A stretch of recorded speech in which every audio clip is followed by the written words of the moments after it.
الشق الهجومي وبالتحديد في اخر 20 ياردة من خلال استكمال الهجمه. وعمرو السولية متابعه جول وياتي التعادل في اللحظات الاخيره.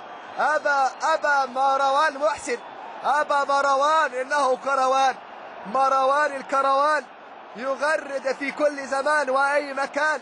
غرد مع عازف الماريمبا فريق بتروجيت في الدوري المحلي المصري، والان يغرد مع المنتخب الوطني بهدف. متابعه رائعه جاءت من مروان محسن، والاعلام المصريه ترفع هنا في مدينه فري تاون العاصمه، والمتابعه جاءت من خلال تصويبه جاءت على يسار الحارس كريستيان كولكير، والمتابعه داخل الشباك مروان انه الكروان بهدف تعادل. تصويبه جاءت من اللاعب محمد صلاح، هو من بحث عن المفتاح وبالتاكيد يترجمها الى نجاح بعد رحله كفاح اللاعب مروان محسن. انه احسن، انه الاحسن.